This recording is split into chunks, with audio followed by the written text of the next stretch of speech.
Hello সবাইকে। তো আমি বলেছিলাম সেকেন্ড পার্টে তোমাদের সঙ্গে শেয়ার করব আমরা কোথায় কোথায় গিয়েছি। তো সেকেন্ড পার্ট নিয়ে আমি চলে এসেছি। দেখো আমি এখানে রেডি হওয়া শুরু করে দিয়েছি।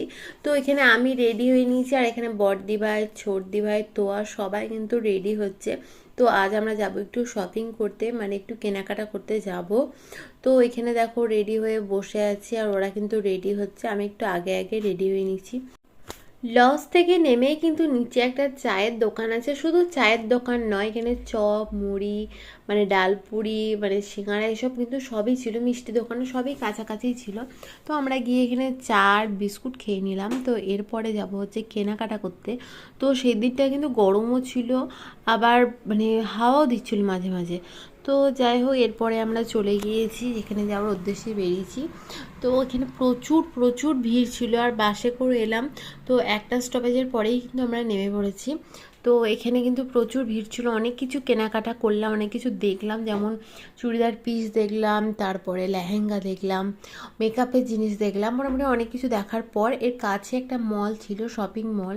তো সেখানেও চলে গিয়েছিলাম। সেখানেও কিন্তু অনেক কিছু দেখছিল ছোটদি ভাই, বড়দি ভাই। তো সেখান থেকেও টুকটাক কিন্তু অনেক কিছু কেনাকাটা ওরা করলো। তো এদিক ওদিক ঘোরাঘুরি করলাম অনেকটাই। তো এরপরে কিন্তু আমরা অনেক কিছু খাওয়া দাওয়া করেছি, তোমাদের সঙ্গে একটু একটু করে সবই শেয়ার করছি। তো এরপরে দেখলাম আমাদেরকে জুতো কিনতে হবে। তো বড়দি ভাই, ছোটদি ভাই বললো জুতো দেখবে। তো আমরা সবাই মিলে জুতো কিনতে চলে গিয়েছিলাম। তো তার আগে মলটা দেখে নাও, কি সুন্দর লাগছে মলটা একদম নিচে। আর এখানে কিন্তু অনেক মাছ ছিল জলে। তো সেসব ফটো কিন্তু তুলেছি আমি মাছেরও।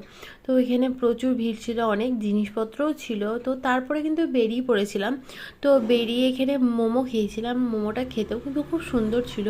আর মোমোর ওখানে কিন্তু প্রচুর ভিড় ছিল, মানে বসার একটুও জায়গা ছিল না। যাই হোক, আমরা ঠেলাঠেলি করে মোটামুটি বসার জায়গায় পেয়ে গেছিলাম। তো তারপরে দিদিরা এখানে ফুচকা খেয়ে নেওয়ার পর চলে গিয়েছিলাম হচ্ছে জুতো কিনবো বলে সিলেদার্সে। তো সেখানে গিয়ে আমি আমার জন্য একটা জুতো নিয়ে নিলাম, আর দিদিরা কিন্তু এখানে জুতো নিয়েছিল। তো তারা এখানে দেখছে আমি একটু বসে বসে ওয়েট করছি, কারণ অনেকটাই দেরি হয়ে যাচ্ছিলো। তো তারপরে সেখান থেকে বেরিয়ে নিয়ে নেওয়া হলো আইসক্রিম, কারণ আমরা পুরো ঘেমে গেছিলাম। তারপরের দিন আমরা কোথায় গেলাম সেটাও কিন্তু খুব শিগগিরই আসতে চলেছে। তো আজকের মতো এতটাই, বাই বাই।